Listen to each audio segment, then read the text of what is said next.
आज दोपहर तक में एक बार फिर आपका स्वागत है।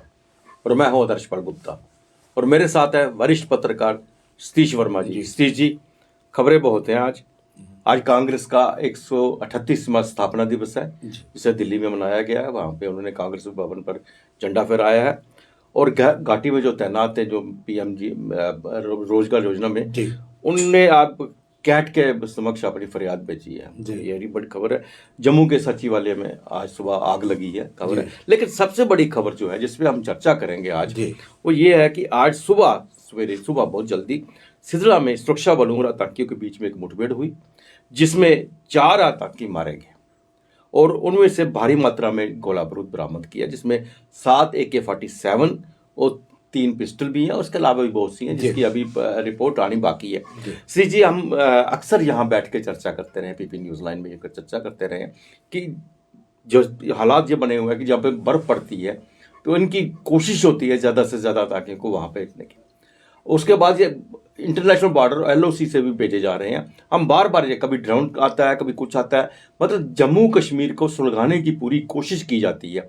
उसी की तरह आज ये ट्रक में ये आतंकवादी जो है जम्मू से श्रीनगर जा रहे थे।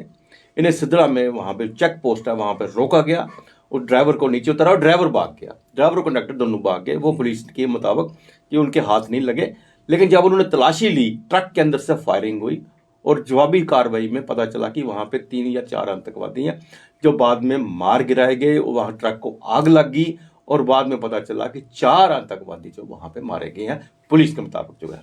नहीं, आप बिल्कुल ठीक कह रहे हैं। देखिए, पिछले दिनों लगातार हम पीपी न्यूज़ लाइन इस चीज़ की आशंका जाहिर करता रहा है कि चूँकि जिस प्रकार सुरक्षा बलों ने घाटी में operation all out, operation boot और पता नहीं कौन से ऑपरेशन चलाकर वहाँ पर सफाया किया आतंकी सरगनाओं का भी और दुर्दांत आतंकियों की। हम ये जरूर कहेंगे कि TRF टारगेट किलिंग एक उनकी नई मॉडस ऑपरेंडी है, नई स्ट्रेटजी है। लेकिन एक बात माननी पड़ेगी, भारतीय सेना का गौरवशाली इतिहास है। अर्धसैनिक बलों में CRPF है, स्टेट पुलिस है। स्टेट पुलिस ने बड़ी कुर्बानियाँ दी हैं इस आतंकवाद के दौर में। तो मैं समझता हूँ उनको बाहरी कामयाबी मिली है।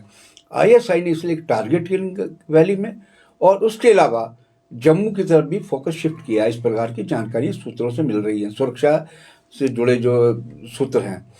आज की जिस घटना का जिक्र कर रहे हैं, ये वास्तव में घटना 4 आतंकी ट्रक में सवार होकर आए हैं और मुठभेड़ हुई। और एक बात तो जरूर कहेंगे कि मुठभेड़ उस वक्त हुई है जबकि नया साल मुहाने पर है। अगले साल 26 जनवरी हुई है। उसके अलावा 2 बड़े इवेंट जम्मू कश्मीर में होने जा रहे हैं, जिसमें एक भारत जोड़ो यात्रा राहुल गांधी की, दूसरा G20 सम्मेलन। G20 के जो सम्मेलन होंगे, इसको जो नुमाइंदे आएंगे, जम्मू माता वैष्णो देवी जा सकते हैं और घाटी में डल लेक वगैरह, शिकारा और दूसरी तमाम चीज़ों में। तो उस नज़रिए से जो पुलिस का दावा है, पुलिस का कहना है कि 4 ये ट्रक में सवार आतंकी थे, उनको मार डाला गया मुठभेड़ में। जब तलाशी की बात करी तो फायरिंग हुई जवाबी कार्रवाई में। कुछ घंटे की मुठभेड़ में इनको मार गिराया गया और ट्रक में आग लग गई।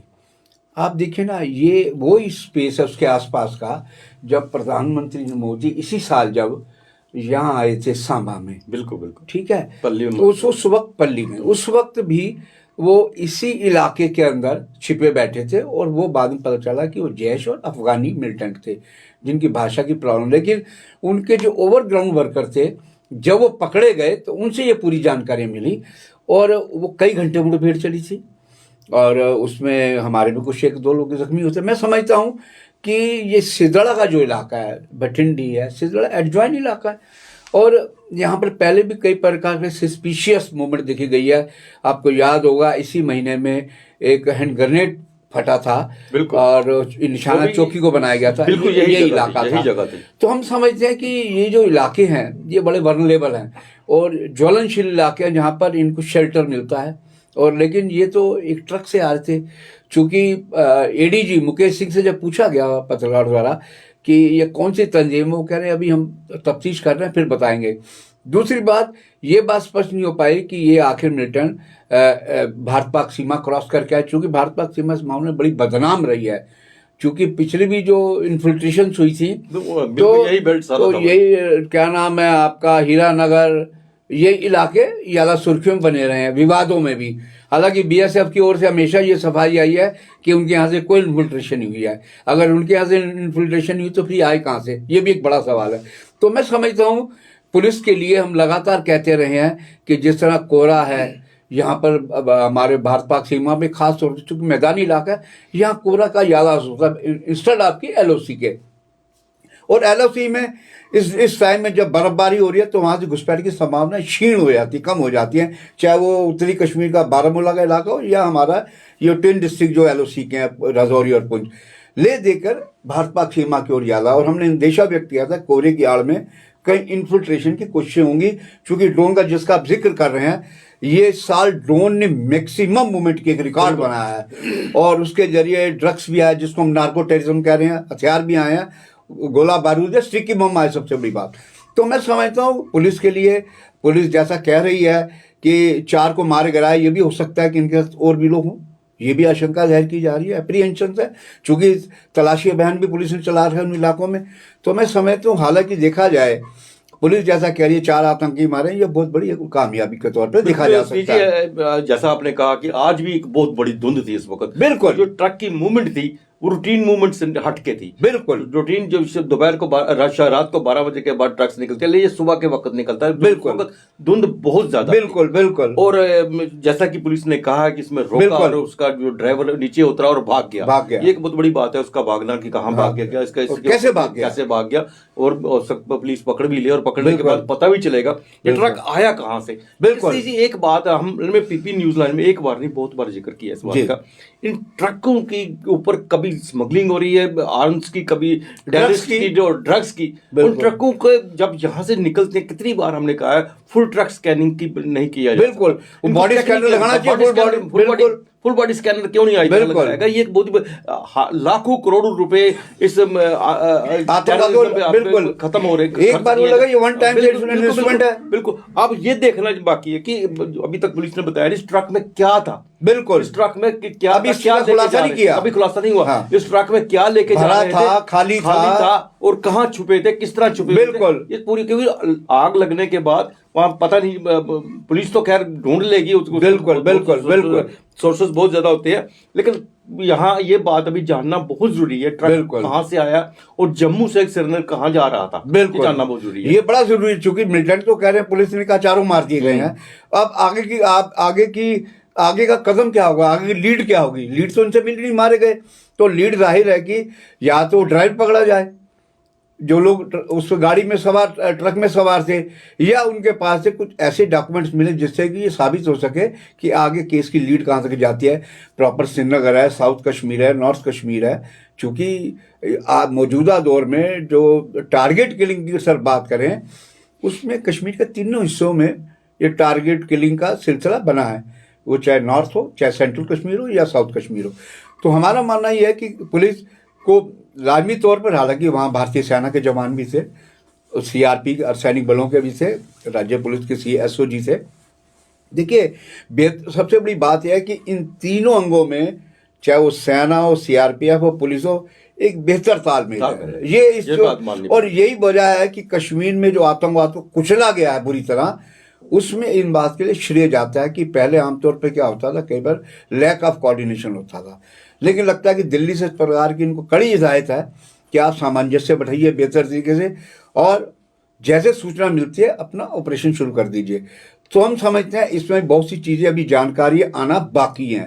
मसलन जी, मसलन जैसे आपने कहा कि आखिर वो ट्रक ड्राइवर कैसे भाग गया, क्योंकि जब इतने लोग थे तो भागा कैसे, उसको ढूंढना चाहिए।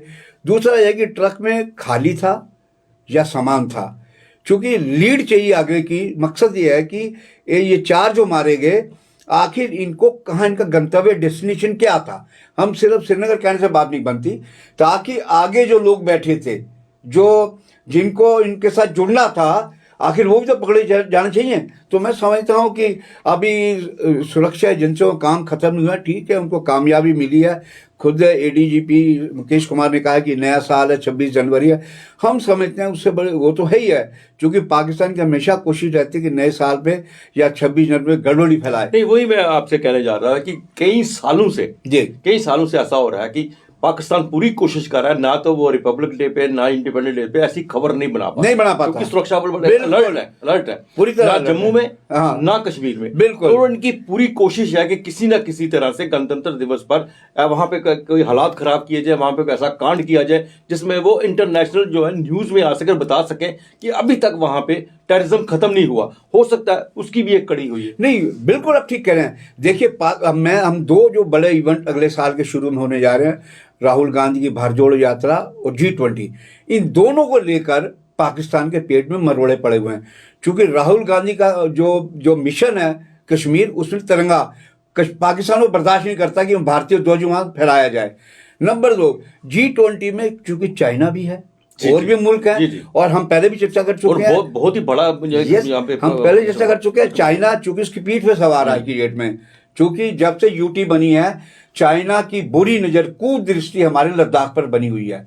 वो कहीं अतिक्रमण करता है, कहीं कुछ करता है, बाद में अरुणाचल की ओर बढ़ गया। तो मैं समझता हूँ हमारी सुरक्षा एजेंसियों के लिए ये जो आने वाला साल है चुनौतियों भरा हो सकता है। और हम इतना जरूर कहेंगे, हमारे सुरक्षा बल जो सुरक्षा एजेंसी, इसमें सेना है, CRPF है, स्टेट पुलिस है, इनको हम साधुवाद कहेंगे कि इनपुट्स मिलते हैं, उस पर कार्रवाई होती है। जिस प्रकार मुकेश सिंह ADG ने कहा कि एक सस्पिशियस मूवमेंट देखी गई, ट्रक की आवाजाही, उसको रोका गया, और जब तलाशी शुरू की ड्राइवर भाग गया और वहाँ से गोलियां शुरू हुई। तो मैं समझता हूँ इनको अभी और सचेत रहने की जरूरत है। और आपने एक पॉइंट बहुत बढ़िया उठाया, पिछले दिनों याद होगा कि यहाँ तक ड्रग्स आ गई थी, बिल्कुल, और यहाँ पकड़ी गई, जबकि यहाँ से लेकर श्रीनगर की भी हम बात करें, नॉर्थ कश्मीर को छोड़ दी, उसका रास्ता और बड़ा हो जाएगा। तो कम से कम 25-30 नाके पड़ते थे। आखिर 25 नाकों पुलिस वाले क्या चाय पानी ये ट्रक भी तो पीछे से कहीं से आया, ये भी पीछे से कहीं आया, ये तो है नहीं है। नाके तो जगह जगह लगे, नाके जगह जगह है। और ऐसे मौके पर जबकि लगातार इस प्रकार के लगातार बयान आ रहे हैं एजेंसियों की तौर से कि हम हाई अलर्ट पे हैं। आज भी कहा गया है कि इस घटना के बाद हाई अलर्ट घोषित कर दिया गया है। तो हम समझते हैं कि आने वाला समय बड़ा चैलेंजिंग है, और हम फिर इनको साधुवाद कहेंगे कि चाहे वो भारतीय सेना के लिए तो हमेशा नतमस्तक रहता पूरा देश, चाहे वो सैनिक बल हो, CRPF या स्टेट पुलिस हो, इन्होंने बहुत कुर्बानियां दी, आतंकवाद की बलि चढ़े हैं बड़े जवान, बड़े बड़े अफसर। तो मैं समझता हूँ कि आने वाले दिन केवल ये 4 लोग मारने से बात नहीं बनेगी, आने वाले दिनों में और भी सतर्क रहने की जरूरत है।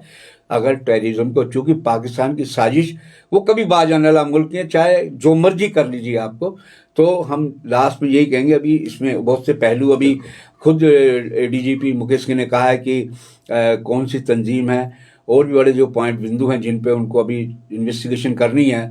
और हम समझते हैं देर शाम तक या कल वाल तक बिल्कुल सही कहा आपने। हो सकता है पुलिस इन सब कड़ियों को जोड़ने में लगी हुई है, और लगता है जैसा आपने कहा शाम तक इसकी सारी रिपोर्ट सामने आ जाए। हो सकता है शाम को ADGP की कोई प्रेस कॉन्फ्रेंस या DG की प्रेस कॉन्फ्रेंस में उसके बारे में जो भी लेटेस्ट होगी वो हम दर्शकों तक पहुंचाएंगे। बिल्कुल। और इसके साथ ये भी जरूरी है, जो हम 2 बड़े इवेंट कह रहे हैं, अगर देखिए, पहला तो सरकारी है G20, उसको तो होगा ही होगा। और जो लेकिन एक बात है सतीश जी, G20 के इवेंट के लिए आगे जरा सी भी कोई बात हो वो अंतर्राष्ट्रीय स्तर पर जाएगी। यस, ये तो जो कांग्रेस की नहीं, ये भी अंतर्राष्ट्रीय बनेगी ना। इसको भी इसलिए बनाया जाएगा क्योंकि पाकिस्तान और चीन बर्दाश्त नहीं कर रहे कि श्रीनगर में तिरंगा फहराया जाए, जम्मू कश्मीर में उसकी एंट्री को नहीं बर्दाश्त। तो इसलिए हम समझते हैं, देखिए जो देश की सियासत है वो अलग है, हम इंटरनेशनल बात कर रहे हैं। देश की सियासत बिल्कुल साहब, LG साहब ने बिल्कुल उन्होंने कहा हम पूरा सहयोग करेंगे, बिल्कुल। और उनकी मीटिंग हुई है, बिल्कुल आपने सही कहा, अंतर्राष्ट्रीय स्तर पर ये बिल्कुल ये गेम है, और जम्मू कश्मीर को लेकर। इसलिए हम समझते हैं कि स्टेट प्रशासन जो उपराज्यपाल मनोज सिन्हा के नेतृत्व वाला है, चूंकि वो यूनिफाइड कमांड के भी मुख्य हैं, जिसमें सेना आते हैं, सैनिक बल आते हैं, पुलिस आते हैं, इनकी जिम्मेदारी ज़्यादा हो गई है। और हम समझते हैं कि ये अब समय ऐसा लग रहा है कि इनके लिए जितने हमारे सुरक्षा बल हैं, जितनी हमारी खुफिया एजेंसी हैं, उनको आगे से और ज़्यादा अलर्ट भूमिका में आना पड़ेगा। अन्यथा जिस तरह पाकिस्तान साजिशें कर रहा है लगातार, उसने जब PM की विजिट से कुछ घंटे पहले खेल कर दिया, तो उस पाकिस्तान पे आप क्या यकीन करेंगे। तो हम समझते हैं अपनी LIU, local intelligence unit, IB, raw और दूसरी जो एजेंसियाँ हैं, और बल्कि पैरामिलिट्री फोर्सेस की अपनी एजेंसियाँ होती हैं, खुफिया विभाग होता है, आर्मी का अलग होता है, सबको हाई अलर्ट पे और ज़्यादा होने की जरूरत है, ताकि किसी प्रकार का पाकिस्तान मिस एडवेंचर हमारे जम्मू कश्मीर में ना कर पाए। और आज होम मिनिस्ट्री की हाई लेवल मीटिंग भी हो रही है नई इसी दिन दिल्ली जम्मू में। कश्मीर की सुरक्षा को लद्दाख पे भी तीनों के जी बिल्कुल। ये था तबसरा आज दोपहर तक का। बाकी खबरों के लिए आप देखते रहें पीपी न्यूज लाइन। नमस्कार। नमस्कार।